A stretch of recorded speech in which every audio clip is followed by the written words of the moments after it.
आज हम शुरू करते हैं कक्षा 12वीं का अध्याय 13 जिसका नाम है जीव एवं समष्टि, ऑर्गेनिज्म एंड पॉपुलेशन। इस अध्याय में आपको पढ़ना है जीव, उसका पर्यावरण क्या है, समष्टि क्या है, समष्टि की विशेषताएं, जनसंख्या, उसके लक्षण। ठीक है, ये टॉपिक्स है इस अध्याय के अंतर्गत। ये देख लें हम। पहला है पर्यावरण, इसकी परिभाषा और इसके लक्षण। दूसरा है पारितंत्र व पारिस्थितिकी। पारिस्थितिक तंत्र क्या होता है, पारिस्थितिकी, इन दोनों की परिभाषा है। पारितंत्र के घटक, ठीक है, ये आपको दिया हुआ है। मृदा परिच्छेदिका और मृदा के प्रकार, ठीक है, ये पढ़ना है आपको। फिर पारिस्थितिक अनुकूलन, जलोद्भिद पौधों में, मरुद्भिद पौधों में अनुकूलन, और इसके साथ साथ जो लवण युक्त भूमि में पाए जाते हैं हेलोफाइट्स, उसमें पाए जाने वाले अनुकूलन आपको पढ़ना है। आगे है प्रवासन, छोटी छोटी टिप्पणियां हैं 2 नंबर की, 4 नंबर की। प्रवासन, कैमोफ्लेज, मिमिक्री, एस्टिवेशन, हाइबरनेशन। इसके बाद है जाति और जाति उद्भवन। जाति की परिभाषा मेयर के अनुसार, ठीक है, और जाति उद्भवन, जाति उद्भवन के प्रकार। फिर है जनसंख्या और इसके लक्षण, और अंत में पढ़ना है हमको जीवों की पारस्परिक क्रियाएं, सकारात्मक और नकारात्मक दोनों प्रकार की क्रियाएं पढ़ना है। तो पहला टॉपिक शुरू करते हैं हम, पर्यावरण। पर्यावरण इस शब्द से आप वाकिफ है, पहले भी पर्यावरण बहुत बार पढ़ चुके हो, आप लोग साइंस में पढ़े हो, बायोलॉजी में पढ़े हो, ठीक है। तो पर्यावरण 2 शब्दों से मिलकर बना है, ये आप जानते हैं। परिधन, आवरण, 2 शब्दों से मिलकर ये बना है। परि मतलब चारों ओर, आवरण मतलब घेरा। किसी भी जीव के चारों ओर पाए जाने वाले घेरे को पर्यावरण कहा जाता है। ये तो इसकी शाब्दिक अर्थ हुआ इसका, इसकी मीनिंग हुई शब्दों के आधार पे।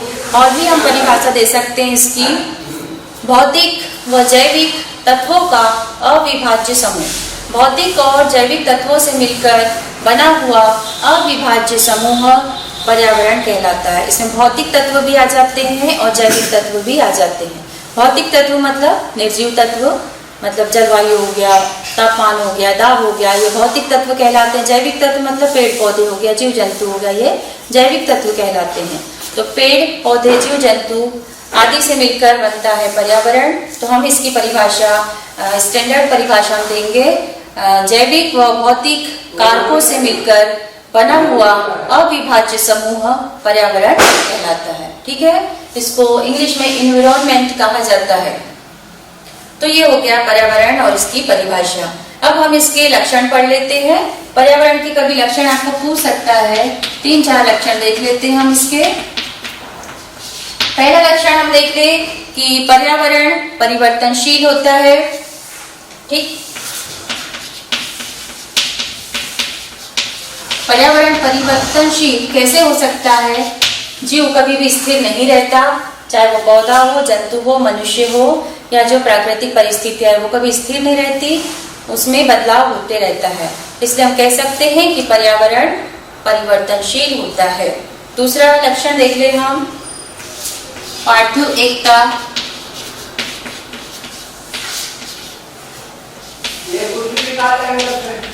पर्यावरण में जैविक अजैविक सभी प्रकार के घटक पाए जाते हैं। भौतिक घटक, जैविक घटक, दोनों घटक पाए जाते हैं यहाँ पे।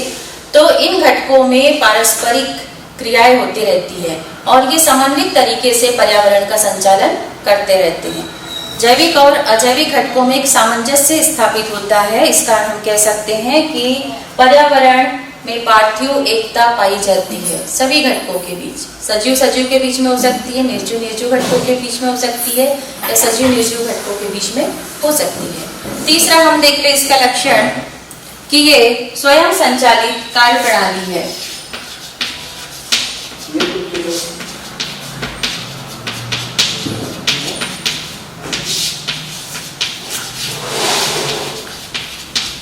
जो पर्यावरण होता है उसका संचालन किसी एक के हाथ में नहीं होता, बल्कि इसका जो संचालन होता है वो अपने आप होते रहता है, ठीक है। प्राकृतिक तरीके से संचालन होता है, इसलिए हम कह सकते हैं कि यह एक स्वयं संचालित कार्य प्रणाली है, ठीक। अगला लक्षण देख ले कि भौतिक संसाधनों की प्रचुरता।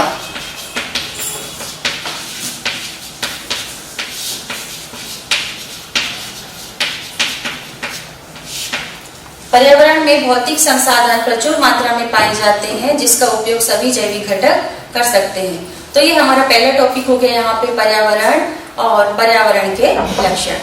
ठीक है, अब हम अगले टॉपिक की ओर जाते हैं। दूसरा टॉपिक है हमारा पारितंत्र या पारिस्थितिक तंत्र व पारिस्थितिकी। तो पर्यावरण के ऊपर आपका 4 नंबर का क्वेश्चन बन जाता है। पर्यावरण की परिभाषा लिखिए और इसकी विशेषताएं बताइए। अब हम देख ले दूसरा टॉपिक पारितंत्र या पारिस्थितिक तंत्र क्या होता है।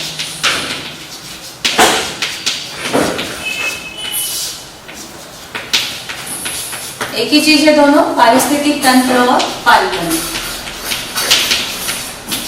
इंग्लिश में इसको कहा जाता है इकोसिस्टम।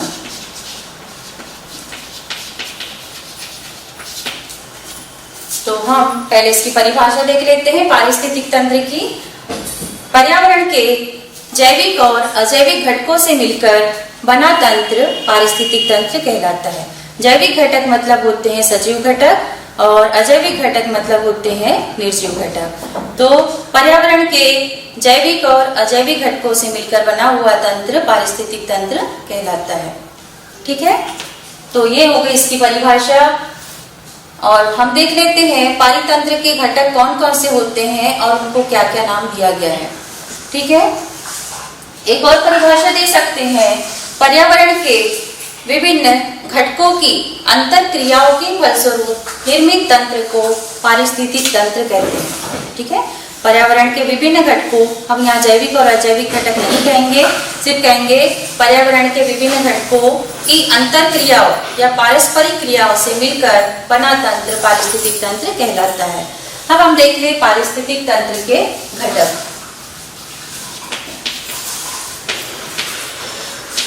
इसी को कारक भी कह सकते हैं हम। तो ये 2 प्रकार के हो सकते हैं ये कारक। पहला है अजैविक कारक या अजैविक घटक और दूसरा है जैविक घटक।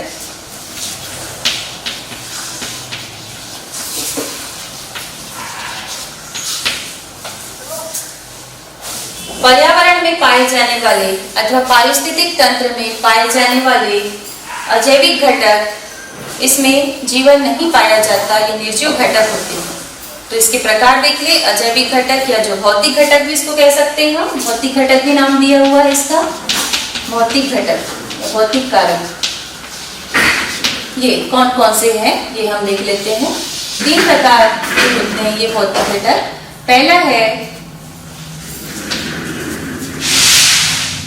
मृदीय घटक या जलवायवीय ले ले पहले, जलवायवीय घटक।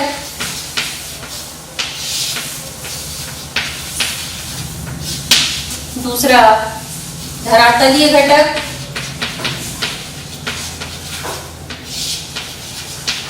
और तीसरा है मृदीय घटक।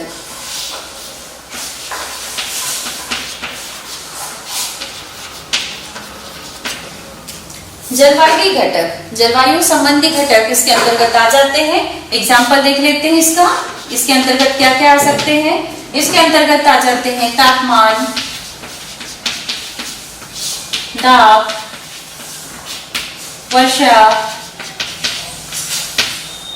आर्द्रता आदि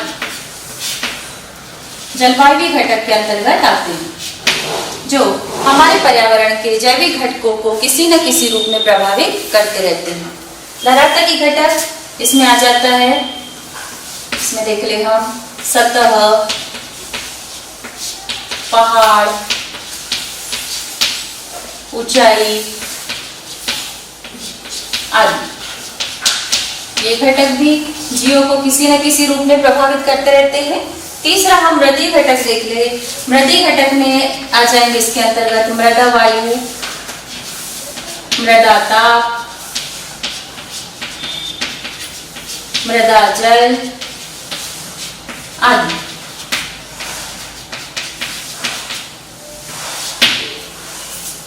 तो ये हो गए पारिस्थितिक तंत्र के अजैविक या भौतिक घटक और इनका वर्गीकरण। ठीक है। चार्ट के रूप में आपको बता दिया। अब दूसरा है जैविक घटक। तो पारिस्थितिक तंत्र में पाए जाने वाले सजीव कारकों को जैविक घटक कहते हैं। ठीक है, इसमें जीवन पाया जाता है। ये 3 प्रकार के हो सकते हैं। पहला है पौधे, प्लांट, दूसरा है जंतु, एनिमल्स, और तीसरा है मनुष्य, ह्यूमन। तो आप देख रहे हैं चार्ट के रूप में पारिस्थितिक तंत्र के घटकों को आपको समझाया। अब ये जो जैविक घटक है ये अजैविक घटकों को प्रभावित करते हैं, जो अजैविक घटक है वो जैविक घटकों को प्रभावित करते रहते हैं। तो आपस में इनकी पारस्परिक या अंतरक्रिया होते रहती है और इनकी ही आपसी अंतरक्रिया या पारस्परिक क्रिया के फलस्वरूप जो तंत्र निर्माण होता है उसको हम पारिस्थितिक तंत्र या पारितंत्र कहते हैं। ठीक, तो ये हो गया पारिस्थितिक तंत्र और उसके घटक। यहाँ पे एक शब्द आया है और सेकेंड टॉपिक में पारिस्थितिकी। तो पारिस्थितिकी क्या होती है ये हम बता दें। जीव विज्ञान की वह शाखा जिसके अंतर्गत हम पारिस्थितिक तंत्र व उसके घटकों का अध्ययन करते हैं उसे हम पारिस्थितिकी कहते हैं। यहाँ देख लेते हैं हम पारिस्थितिकी। इकोलॉजी जिसको इंग्लिश में कहा जाता है, पारिस्थितिकी या इकोलॉजी। क्या परिभाषा बताया हमने? जीव विज्ञान की वह शाखा जिसके अंतर्गत हम पारिस्थितिक तंत्र व उसके घटकों का अध्ययन करते हैं उसे हम पारिस्थितिकी कहते हैं। ये 2 प्रकार की होती है या इसका अध्ययन हम 2 रूपों में कर सकते हैं। पहला है स्वपारिस्थितिकी,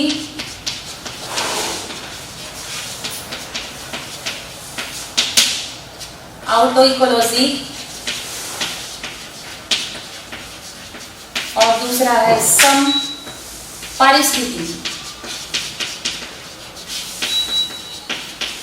सीड इकोलॉजी। इनकी परिभाषा देख ले हम। स्वपारिस्थितिकी क्या है? वह पारिस्थितिकी या पारिस्थितिकी की वह शाखा जिसके अंतर्गत हम किसी एक जीव अथवा किसी एक जाति और उसके पर्यावरण के आपसी अंतर संबंधों का अध्ययन करते हैं उसे हम स्वपारिस्थितिकी कहा जाता है। ठीक है, फिर से एक बार परिभाषा ले रहे हैं स्वपारिस्थितिकी की। पारिस्थितिकी की वह शाखा जिसके अंतर्गत हम किसी एक जीव अथवा किसी एक जाति और उसके आसपास पाए जाने वाले वातावरण के अंतर संबंधों का अध्ययन करते हैं उसे हम स्वपारिस्थितिकी कहते हैं। किसी एक जीव अथवा किसी एक जाति का हमने। अब दूसरा है सम पारिस्थितिकी। इसके अंतर्गत किसी वातावरण में पाई जाने वाली विभिन्न जातियों और उसके आसपास के वातावरण के अंतर संबंधों का अध्ययन किया जाता है। तो इस शाखा को हम कहते हैं सम पारिस्थितिकी। देखिए ज्यादा अंतर नहीं, शब्दों में स्व है, ये सम है। इसमें किसी एक जीव अथवा किसी एक जाति और उसके वातावरण के अंतर संबंधों का अध्ययन किया जाता है और इसके अंतर्गत किसी क्षेत्र में पाई जाने वाली विभिन्न जातियों और उसके आसपास के वातावरण के बीच अंतर संबंधों का अध्ययन किया जाता है। तो ये हो गया यहाँ पे पारिस्थितिकी या इकोलॉजी और उसके 2 प्रकार। तो यहाँ पे हमारा दूसरा टॉपिक हो गया पारितंत्र व पारिस्थितिकी। ठीक है, हम अब अगला टॉपिक लेते हैं। हमारा तीसरा टॉपिक है मृदा परिच्छेदिका व मृदा के प्रकार।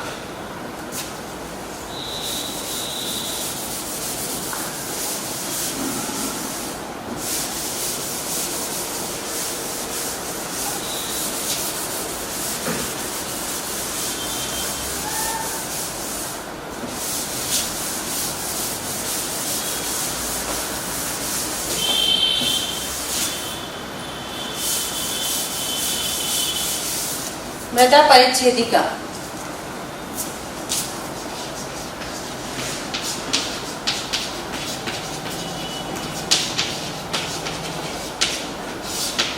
Soil profile.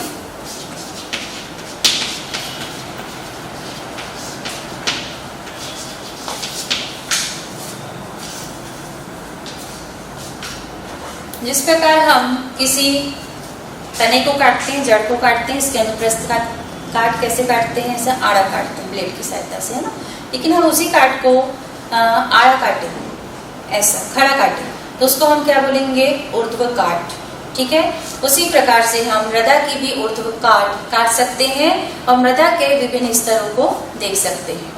तो परिभाषा आपको बता दें, मृदा परिच्छेदिका की सॉइल प्रोफाइल की मृदा की ऊर्ध्वकाट को मृदा परिच्छेदिका कहा जाता है, जिसमें हमको विभिन्न स्तर दिखाई देते हैं। ठीक है, परिभाषा समझ गए। मृदा की ऊर्ध्वकाट को मृदा परिच्छेदिका कहते हैं। इसमें हमको 4 मुख्य स्तर दिखाई देते हैं। ये मृदा है, जैसे मिट्टी है कहीं की, उसको हम कैसे काटेंगे, उसकी काट किसी औजार की सहायता से, ऐसे ऊर्ध्व काटेंगे, खड़ा काटेंगे, तो इसको हम कहेंगे ऊर्ध्व काट कहेंगे। ठीक है, तो इसके स्तर कौन कौन से हैं ये हम देख लेते हैं। यहाँ पे मृदा परिच्छेदिका के स्तर, इसको इंग्लिश में हॉरिजोन कहा जाता है। कौन कौन से, पहला है हॉरिजोन ए या स्तर ए, दूसरा है हॉरिजोन बी, तीसरा है हॉरिजोन सी और चौथा है हॉरिजोन डी। पहला हॉरिजोन ए, ये मृदा का वह स्तर है जहां तक पौधों की जड़ें प्रवेश कर जाती है। पौधे की जड़ें जहां तक फैली रहती है, मृदा परिच्छेदिका का वह स्तर हॉरिजोन ए कहलाता है। इसके 4 उप स्तर होते हैं। इसके उप स्तर या सब हॉरिजोन देखिए हम, इसके क्या देखें हम, सब हॉरिजोन। तो ये 4 है, A00, A0, A1 और A2। यहाँ चित्र में भी दिखाया गया है। ये वाला जो हमने सफेद रंग से यहाँ बनाया है, जहां तक पौधे की जड़ें प्रवेश कर रही है, ये कहलाता है पूरा हॉरिजोन ए कहलाता है। हमने जड़ों को यहाँ तक ही प्रवेश कराया है, मतलब हॉरिजोन ए तक ही जड़ें प्रवेश कर सकती है। हॉरिजोन बी ये दिखाया है, हॉरिजोन सी है, ये हॉरिजोन डी है। तो हॉरिजोन ए के यहाँ पे आपको 4 उप स्तर दिख रहे हैं। पहला है A00। यहाँ पे ये वाला जो हॉरिजोन या उप स्तर होता है, वह पौधों की पत्तियों से और पौधों के विभिन्न अंशों से ढका हुआ होता है। यहाँ पर कोई जैविक क्रियाएं नहीं होती। विभिन्न प्रकार की पत्तियां, शाखाएं पौधे की, ये यहाँ पे घिरे होते हैं। पूरी तरह से ये पौधों के अंशों से ढका हुआ होता है। जैविक क्रिया इसमें नहीं के बराबर होती है, बिल्कुल नहीं होती है। तो हम इसमें लिख सकते हैं, ये जो क्षेत्र होता है, उपस्तर होता है, पत्तियों से ढका हुआ होता है। यहाँ पर जैविक क्रियाएं नहीं होती है। दूसरा है A0 उपस्तर। ये वाला जो उपस्तर होता है, इसमें जैविक क्रियाएं होती है, मतलब सूक्ष्म जीवों के द्वारा इन पत्तियों का, शाखाओं का या सड़े हुए फलों का यहाँ पे विघटन या अपघटन होता है, जिसके फलस्वरूप ह्यूमस का निर्माण यहाँ पे होता है। ठीक है, तो हॉरिजोन ए का उपस्तर हॉरिजोन A0 जो होता है, यहाँ पे सूक्ष्म जीवों के द्वारा पत्तियों और शेष पौधों के अंशों का विघटन अपघटन किया जाता है। अब तीसरा हम देख ले उपस्तर A1।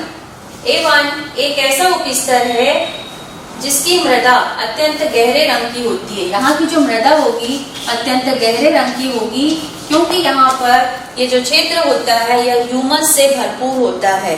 पूरी तरह से इसमें कार्बनिक खाद का निर्माण हो जाता है।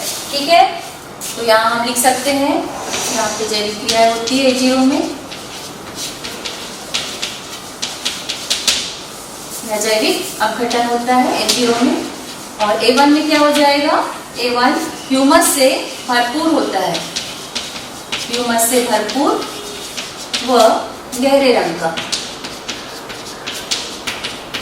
जब ह्यूमस भरपूर होगी तो गहरे रंग का होगा, ये स्वाभाविक है। अब A2 उपस्तर जो होता है, यहाँ पे जैविक क्रियाएं नहीं होती है। ये जो क्षेत्र होता है जल के प्रति अपारगम्य होता है या हल्के रंग का होता है। ये ह्यूमस की मात्रा यहाँ पे कम हो जाती है। ठीक है, ये वाला जो A2 है, यहाँ पे ह्यूमस की मात्रा कम हो जाती है, ये हल्के रंग का होता है। तो ये हो गया उपस्तर, हॉरिजोन ए हो गया। अब होरिजोन बी देख लें हम, तो जो होरिजोन बी है ये भी हल्के रंग का होता है। यहाँ पर न कोई जैविक क्रियाएं होती है, न यहाँ तक पौधों की जड़ें प्रवेश कर पाती है। ये जल के प्रति पूर्णतः अपारगम्य होता है। चित्र में आप देख रहे हैं होरिजोन बी, जिसको हमने नीले रंग से बनाया है। यहाँ जो मृदा के कण होते हैं एकदम सटे हुए होते हैं एक दूसरे से, यहाँ तक जल नहीं पहुंच पाता और ये वाला क्षेत्र जो है जल धारण नहीं कर पाता, जल के प्रति अपारगम्य होता है। अगला होरिजोन सी हो गया, अगला उपस्तर सी हो गया। तो होरिजोन सी छोटे छोटे पत्थरों से या पथरीली मिट्टी से बना होता है, ठीक है, छोटे छोटे पत्थरों से निर्मित होता है। यहाँ तक भी पौधों की जड़ें प्रवेश नहीं कर पाती है। अब लास्ट वाला होरिजोन डी देख ले, स्तर डी। ये ऐसा क्षेत्र है जो चट्टानों से बना हुआ होता है, चट्टानों से घिरा हुआ होता है।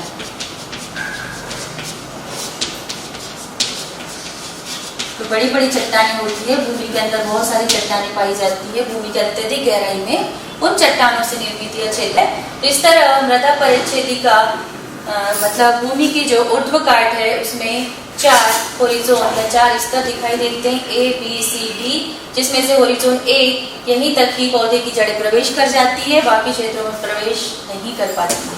ठीक है, तो ये हो गया हमारे यहाँ पे तीसरा टॉपिक हो गया मृदा परिच्छेदिका।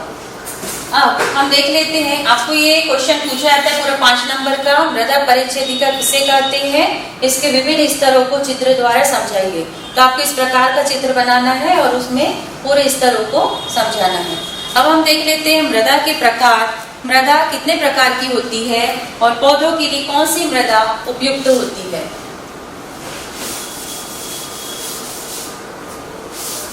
अब हम देखते हैं मृदा के प्रकार, मिट्टी कितने प्रकार की होती है। तो मिट्टी मुख्य रूप से 3 प्रकार की होती है। पहला है बलुई मृदा, सैंडी सॉइल। ये रेतीली मृदा है, रेतीली मिट्टी होती है जिनकी जल धारण क्षमता बहुत कम होती है और ये अगर इनका वजन देखा जाए तो ये मृदा बहुत हल्की होती है। तो इसके लक्षण भी हम लिखते जाते हैं। बलुई मृदा, रेतीली मिट्टी को ही बलुई मृदा कहा जाता है। इसके लक्षण देख ले, यह हल्की होती है, इसकी जल धारण क्षमता कम होती है, जैविक क्रिया यहाँ पे कम होती है। जैविक क्रिया मतलब सूक्ष्म जीवों के द्वारा जो विभिन्न पदार्थों का गठन होता है ये कम पाया जाता है यहाँ।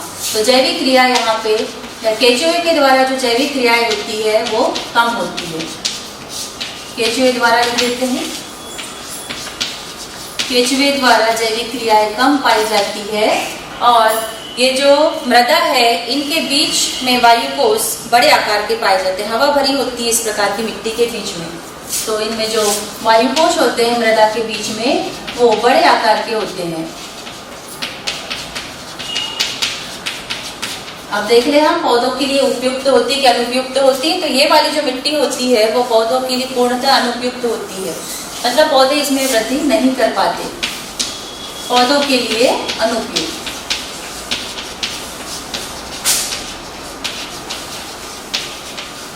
तो ये हो गई पहली वाली मृदा, बलुई मृदा या सैंडी सॉइल या रेतीली मिट्टी, है ना। अब दूसरी है मृत्तिका मृदा। ये वाली जो मिट्टी होती है एकदम चिकनी होती है, चिकनी जल को अत्यधिक धारण करके रख लेती है, इसलिए ज्यादा चिकनी होती है। तो इसके लक्षण हम लिख ले, ये भारी होती है क्योंकि जल को धारण करके रखती है, जल धारण क्षमता अत्यधिक होती है,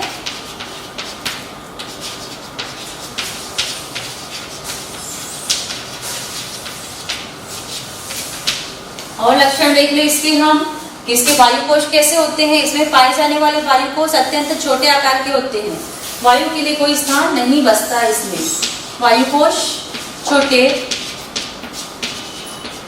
जैविक क्रियाएं केंचुए के द्वारा अत्यधिक होती है, केंचुए द्वारा जैविक क्रिया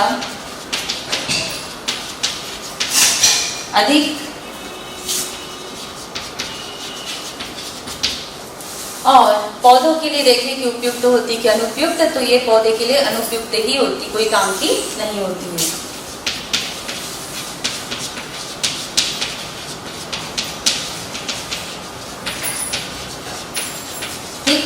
अब तीसरी वाली मृदा देखते हैं जिसको दोमट मिट्टी या दोमट मृदा कहा जाता है। ये दोनों के बीच की होती है ना। जैसे ये अत्यधिक रेतीली है, भुरभुरी है ना। इसका एक गुण क्या है, भुरभुरी होती है, चिपकती नहीं हाथों में या पौधों की जड़ों में।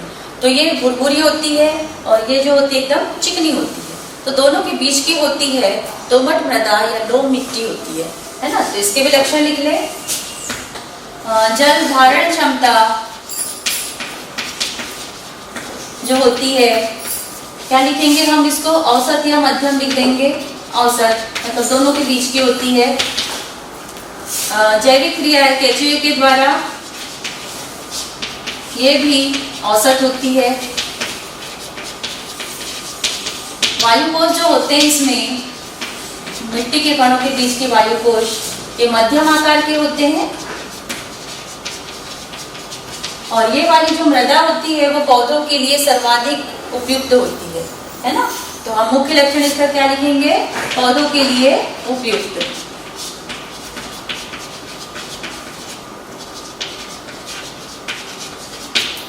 तो ये 3 प्रकार की मृदा हो गई यहाँ पे। ये दोनों प्रकार की मृदा में पौधे अच्छी तरह वृद्धि नहीं कर पाते हैं, और जो तीसरे प्रकार की दोमट मृदा है इसमें पौधे अच्छी तरह से वृद्धि और विकास कर पाते हैं। ठीक है, तो ये 3 प्रकार की मृदा हो गई, इनके लक्षण हो गए। आपको मृदा की परिभाषा पूछ लेता है। मृदा की परिभाषा क्या लिखेंगे हम, भूमि की ऊपरी सतह को हम मृदा कहते हैं। ठीक है, और ये मृदा के 3 प्रकार हो गए। अब अगला देख लेते हैं हम। ये तो मृदा हो गया है ना। जलवायु घटक के अंतर्गत हमने क्या देखा था, तापमान, वर्षा, दाब, आर्द्रता आदि। तो उसमें तापमान का थोड़ा सा प्रभाव दिया है हमको वनस्पतियों के ऊपर। तापमान के आधार पर या तापमान के प्रभाव के आधार पर वनस्पतियां कितने प्रकार की होती है, छोटा सा है 2 नंबर का ये अपना क्वेश्चन बनता है उसमें।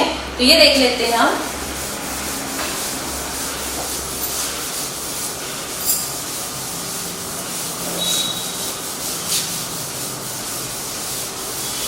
वहाँ वाला जो उसमें है, तापमान के आधार पर वनस्पति के प्रकार।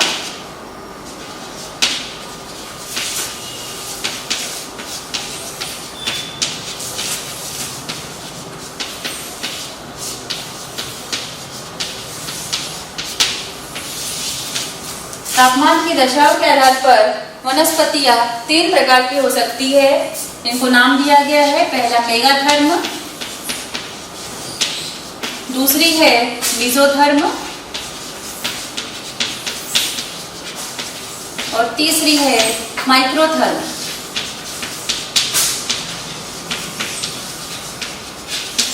इनकी परिभाषा देख लेते हैं। मेगाथर्म ऐसी वनस्पतियां जिनको अपनी वृद्धि के लिए अधिक तापमान की आवश्यकता होती है, उनको हम मेगाथर्म कहते हैं। अपनी वृद्धि के लिए अधिक तापमान की आवश्यकता होती है, ऐसी वनस्पतियों को हम मेगाथर्म कहते हैं।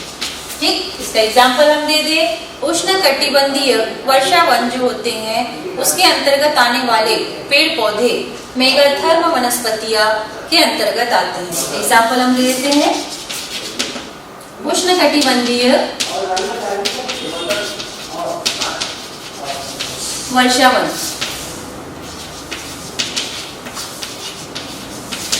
दूसरा मीजोथर्म ऐसी वनस्पतियां जिनको अपनी वृद्धि के लिए न तो अधिक और न तो कम तापमान की आवश्यकता होती है, मध्यम तापमान ही इसकी वृद्धि के लिए चाहिए। तो ऐसी वनस्पतियां कहलाती है मीजोथर्म कहलाती है। ठीक है, इसके एग्जाम्पल हम दे दें। मध्यम तापमान की आवश्यकता और एग्जाम्पल हो जाएगा उष्णकटिबंधीय पर्णपाती वन।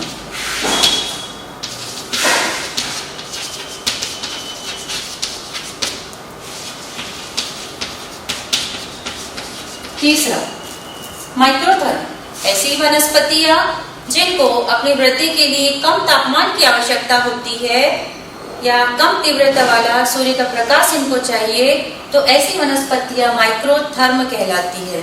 इसका एग्जाम्पल हम दे सकते हैं। अल्पाइन वन,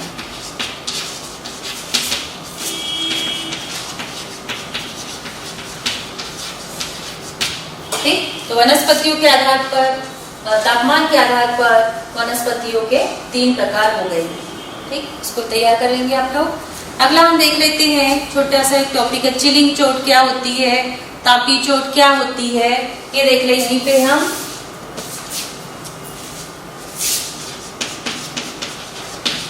चिलिंग चोट और एक है तापीय चोट। कभी आपको दोनों में अंतर पूछ सकता है।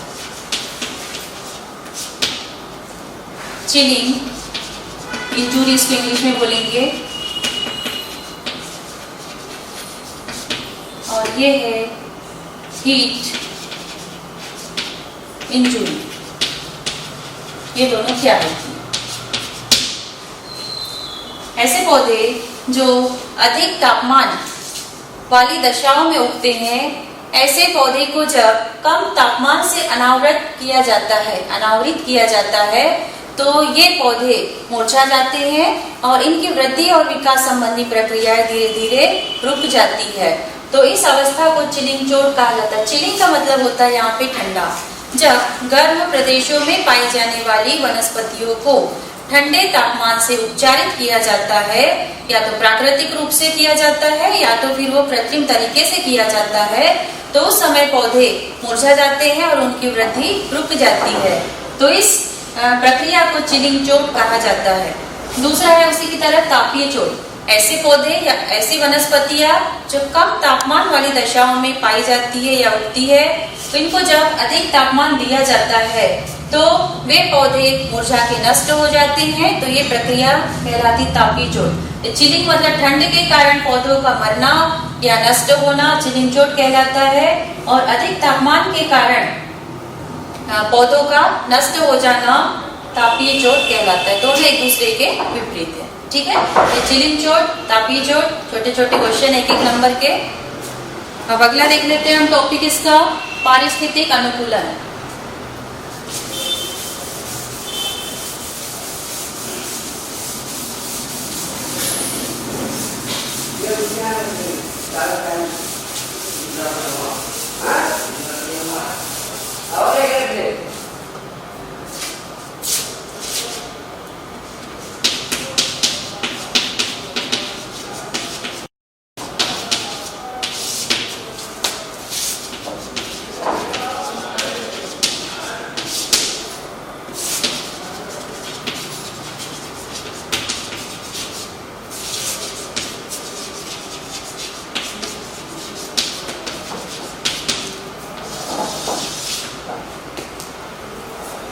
पारिस्थितिक अनुकूलन एक ही चीज है।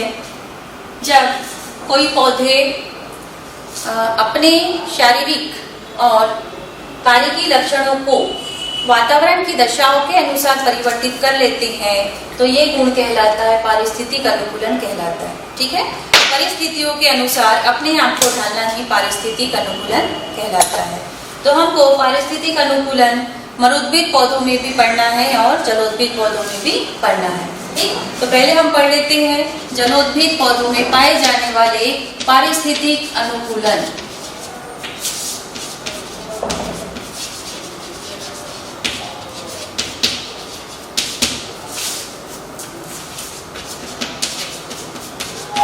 पारिस्थितिक अनुकूलन, तो हमको यहाँ पे आकारिकी अनुकूलन भी पढ़ना है और शारीरिकी अनुकूलन भी पढ़ना है, साथ ही कारिकी अनुकूलन भी पढ़ना है। आकारिकी मतलब पौधे के बाह्य लक्षणों में होने वाले परिवर्तन आ जाएंगे इसके अंतर्गत। शारीरिकी मतलब आंतरिक लक्षण या आंतरिक परिवर्तन आ जाएंगे, और कारिकी का मतलब क्या होता है, उनकी जैविक क्रियाओं में होने वाले परिवर्तन। तो ये तीनों पढ़ना है हमको, दोनों तीन अनुकूलन पढ़ना है।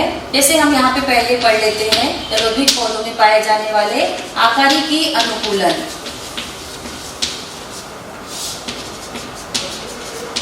जलोद्भिद पौधे क्या होते हैं? वे पौधे जो जल में उगते हैं उनको हम जलोद्भिद पौधे कहते हैं। इसमें क्या क्या अनुकूलन पाए जा सकते हैं ये हम देख लेते हैं। जड़, तना, पत्ती में जो जलोद्भिद पौधे होते हैं उनकी जड़ें कैसी होती है? एकदम कमजोर होती है और अधिक गहरी नहीं होती है। ठीक है, इनकी जड़ें कैसी होती है? जड़ें अल्प विकसित हो जाएगी, अल्प विकसित और कम गहरी। तने की बात करें हम तो इनका तना कैसा होता है? इनका तना जो होता है कमजोर और खोखला होता है, कमजोर व खोखला। तीसरा लक्षण हम देख ले, पत्ती का देख ले। तो जो पत्ती होती है वह कैसी होती है? कटी फटी होती है।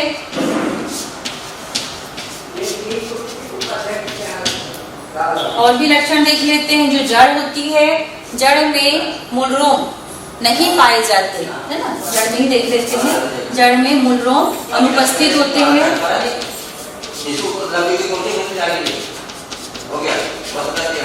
ठीक। तनाव कैसा होता है? कमजोर होता है, खोखला होता है। तो इसमें पाए जाने वाले आकारिकी अनुकूलन हो गए।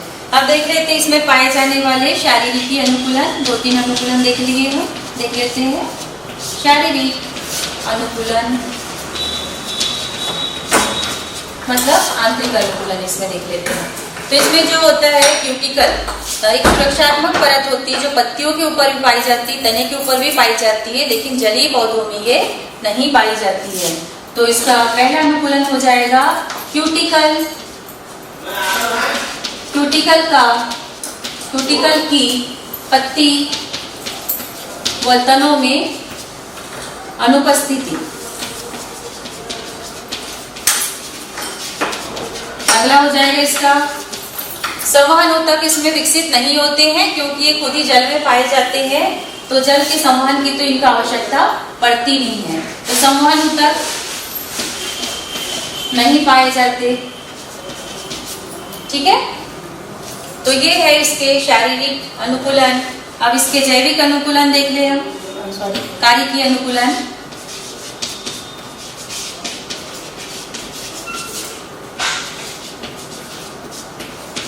कारिकी अनुकूलन के अंतर्गत हम देख लेते हैं कि इसके जो स्टोमेटा होते हैं वो इसकी पत्ती की ऊपरी सतह पर ही पाए जाते हैं।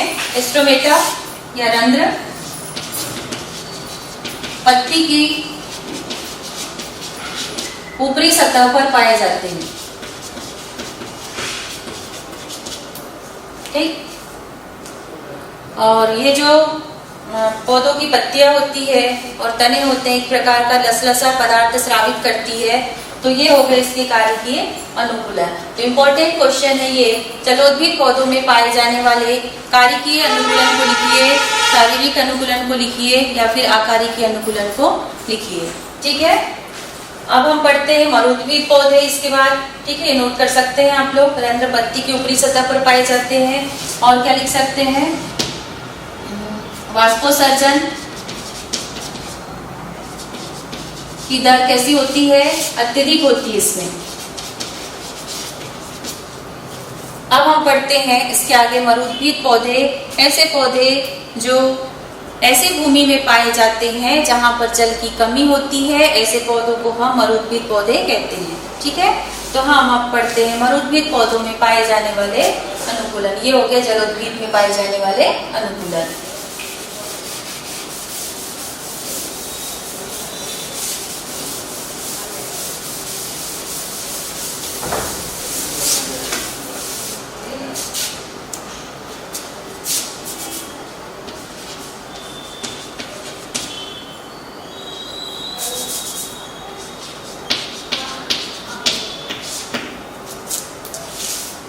जीरोफाइट्स इनको कहा जाता है।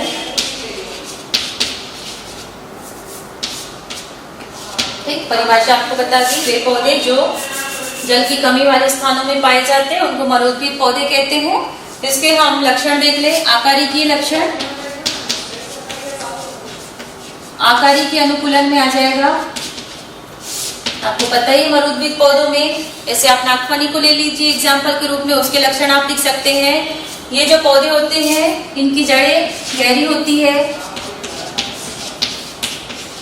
जड़ें इनकी कैसी होती है? गहरी होती है। दूसरा लक्षण लिख सकते हैं, पत्तियां छोटी अथवा कांटों में रूपांतरित होती है।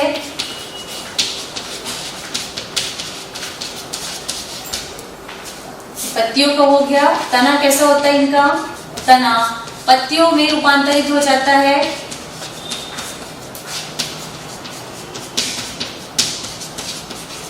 ठीक, तो तो ये किसके लक्षण हो गए?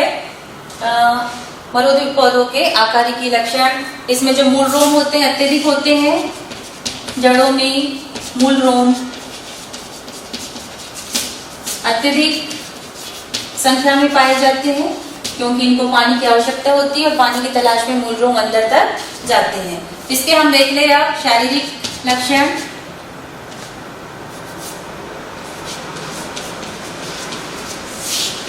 मतलब आंतरिक लक्षण क्या होते हैं इसके हम देख ले।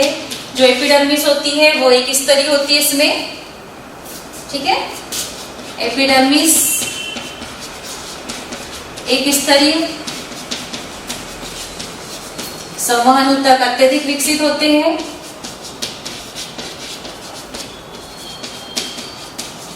अत्यधिक विकसित।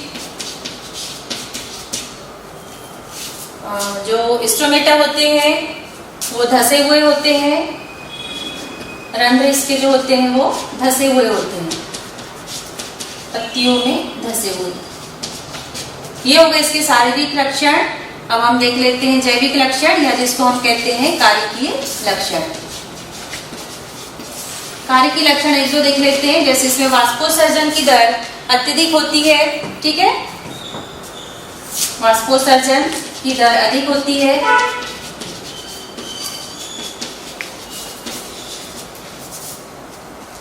ये लक्षण हो जाएगा इसका कार्यकीय लक्षण। तो ये हो गए मरुद्भिद पौधों में पाए जाने वाले लक्षण। मैंग्रोव पौधे या लवण उद्भिद पौधों में पाए जाने वाले अनुकूलन। ऐसे पौधे जो दलदली भूमि में पाए जाते हैं अथवा कीचड़ में पाए जाते हैं उनको मैंग्रोव पौधे या लवण उद्भिद पौधे कहा जाता है, क्योंकि ऐसी मृदा में लवण की सांद्रता अधिक होती है। इसमें दो प्रकार के अनुकूलन पाए जाते हैं। हमको अलग अलग यहाँ शारीरिक या आकारिक अनुकूलन नहीं पढ़ना है। इसमें पहला है इसका अनुकूलन कि इन पौधों की जो जड़ें होती है वो भूमि के ऊपर आ जाती है। किसके लिए भूमि के ऊपर आ जाती है? क्योंकि ऐसी मिट्टी में वायु की कमी होती है, ऑक्सीजन की कमी होती है। तो ऑक्सीजन की कमी को पूरा करने के लिए इनकी जड़ें भूमि के ऊपर आ जाती है। ऐसी जड़ों को न्यूमेटोफोर कहा जाता है। तो पहला अनुकूलन इसका हो गया कि इनकी जड़ें वायु और ऑक्सीजन की तलाश में भूमि के ऊपर आ जाती है और खुटीनुमा संरचना बना लेती है, जिसको न्यूमेटोफोर कहा जाता है। दूसरा अनुकूलन है इसमें विविपेरी। ये जो पौधे होते हैं मैंग्रोव पौधे, इनके बीज फल के अंदर ही अंकुरित हो जाते हैं और एक छोटा पौधा बना लेते हैं। और ये पौधा जब भूमि पर या कीचड़ में गिरता है तो एक नए पौधे में विकसित हो जाता है। तो ये विविपेरी आपको अलग से भी 2 या 4 नंबर के क्वेश्चन के रूप में पूछता है विविपेरी क्या होता है। तो हम लिख सकते हैं मैंग्रोव पौधे में पाए जाने वाला यह एक प्रकार का अनुकूलन है जिसमें बीज फल के अंदर ही विकसित हो जाते हैं, अंकुरित हो जाते हैं और छोटे पौधे का निर्माण कर लेते हैं। जब ये छोटा पौधा भूमि पर गिरता है तो एक प्रौढ़ पौधे का निर्माण कर लेता है। तो ये हो गए मैंग्रोव पौधों में पाए जाने वाले 2 प्रकार के अनुकूलन। अब हम अगला देख लेते हैं। छोटे छोटे टिप्पणी के रूप में पूछे जाते हैं हमको। इसमें पहला है प्रवासन, माइग्रेशन जिसको कहा जाता है।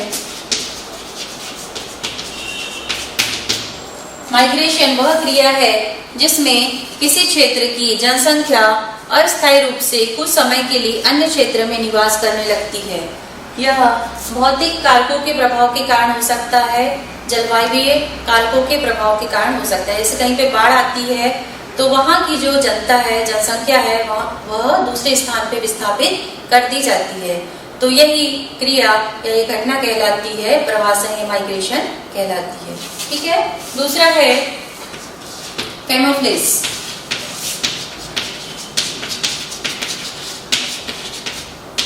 कैमोफ्लेज जीव में पाया जाने वाला वह गुण है जिसके कारण जीव अपने शिकार से बचने के लिए अपना रंग बदल लेते हैं। तो रंगों के बदलने की यह प्रक्रिया ही कैमोफ्लेज कहलाती है। इसका एग्जाम्पल है गिरगिट का रंग बदलना। ये सरीसृप में पाया जाता है ये गुण जनरली।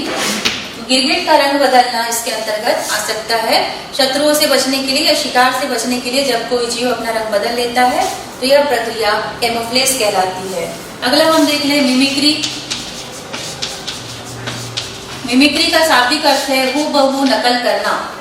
जब कोई जीव शत्रु से बचने के लिए या किसी जो उसके सामने समस्या है उससे बचने के लिए अपना शरीर अन्य जीवों के समान बना लेता है तो इस प्रक्रिया को मिमिक्री कहा जाता है। इसका एग्जाम्पल है, एक तितली होती है मोनार्क तितली, इसमें विष ग्रंथि पाई जाती है, जहरीली होती है, जिसके कारण कोई जीव इसको भोजन के रूप में ग्रहण नहीं करता है। और एक वायसाय तितली होती है जिसमें विष ग्रंथि नहीं पाई जाती, पर जो वायसराय तितली होती है वो मोनार्क तितली की तरह दिखाई देती है, इसके कारण यह अपने शत्रुओं से बच जाती है। तो अपने शत्रुओं से सुरक्षा के लिए अपने शरीर को अन्य जीवों के समान बना लेना ही मिमिक्री कहलाता है। ठीक है, अगला हम देख ले टिप्पणी एस्टिवेशन।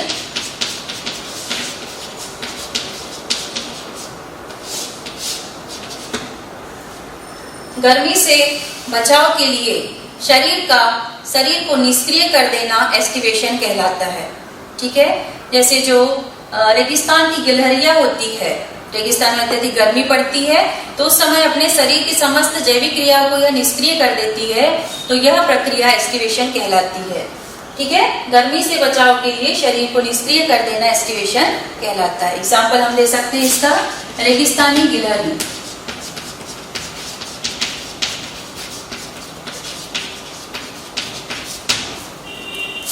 अगला हाइबरनेशन, इसका विपरीत है, एस्टिवेशन का विपरीत है। ठंड से बचाव के लिए अपने शरीर को और शारीरिक क्रियाओं को निष्क्रिय कर देना हाइबरनेशन कहलाता है। ठीक है, ये उत्तरी जो गिलहरियां होती है उसमें यह क्रिया पाई जाती है ठंड से बचाव के लिए। उत्तरी क्षेत्र या उत्तर भारत की गिलहरियां, इसमें ये प्रक्रिया पाई जाती है। ठीक, ये छोटी छोटी 2 नंबर की टिप्पणी हो गई। इसके बाद हम देख लेते हैं जाति क्या होती है और जाति उद्भवन क्या होता है। जाति आप पहले ही पढ़ चुके हैं, पहले के अध्याय में पहला अध्याय पढ़ चुके हैं। जाति स्पीसीज क्या होती है? जाति आपस में संकरण या संयोग करने वाले जीवों की जनसंख्या है। ठीक है, इसी से संबंधित है एक जाति उद्भवन, एक या अनेक जातियों से नई जाति की उत्पत्ति को जाति उद्भवन कहा जाता है। जातियों की उत्पत्ति को ही जाति उद्भवन कहा जाता है। यह 2 प्रकार का होता है, अंतरजातीय और दूसरा होता है अंतराजातीय। अंतरजातीय, जब 2 जातियां आपस में संकरण करके नई जातियों की उत्पत्ति करती है तो इसको अंतरजातीय जाति उद्भवन कहा जाता है। और जब एक ही जाति के सदस्यों के बीच संकरण के फलस्वरूप नई जाति की उत्पत्ति होती है तो उसको अंतराजातीय जाति उद्भवन कहा जाता है।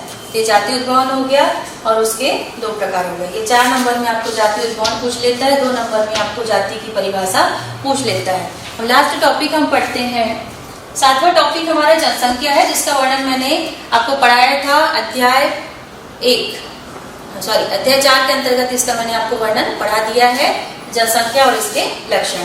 लास्ट टॉपिक देख लेते हैं हम, जीवों की पारस्परिक क्रिया है। इसके अंतर्गत टिप्पणी जो 2 नंबर की आपको पूछ लेता है वो सहजीविता क्या होता है। ठीक है, सहजीविता यह जीवों के बीच में होने वाली एक सकारात्मक पारस्परिक क्रिया है।